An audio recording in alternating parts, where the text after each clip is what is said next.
Miyerkules dyan sa Pilipinas, mga boss, chief, amo, sir, kamusta po kayong lahat mga kababayan? Ako, eto, ah, halos karamihan ng pag-uusapan natin, fake news po ng mga DDS, mga bossing. Halos karamihan din po ng pag-uusapan natin, mga kababayan, ay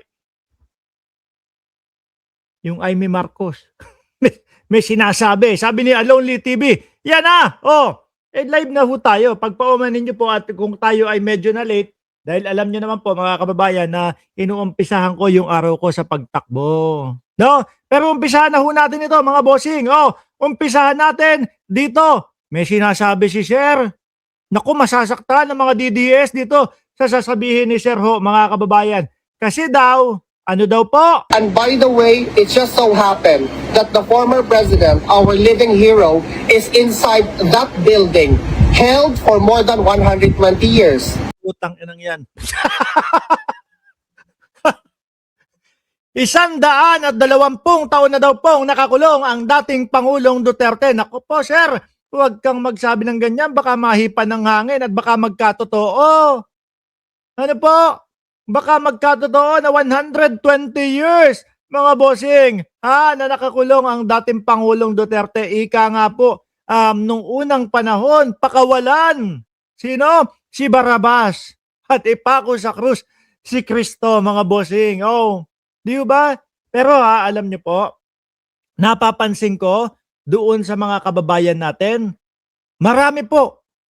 Totoo ho ito. Marami po sa mga kababayan natin ang humihiling po na mabuhay ng mahabang panahon, ng mahabang taon ang dating Pangulong Duterte. Totoo po yan ha. Yung iba sabi, naway mabuhay ka 50 more years. Opo. Although alam natin kung ilang taon na po ang dating Pangulo, 81 na po mga kababayan, nung nakaraang 28, tama po ba? Diba, 28 ng Marso, mga boss chief amo sir.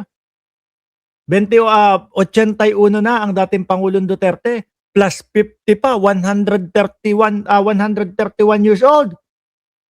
Ano daw po ang dahilan mga bossing? No, kung bakit gusto daw po nila na mabuhay pa ng mahaba ang dating Pangulong Duterte. Ang dahilan daw po nila mga kababayan ay gusto daw po nilang magdusa pa ng mahabang panahon habang nakapiit ang dating Pangulong Duterte ho. Sabi ni Chay, kabaliktaran yun, Ninong.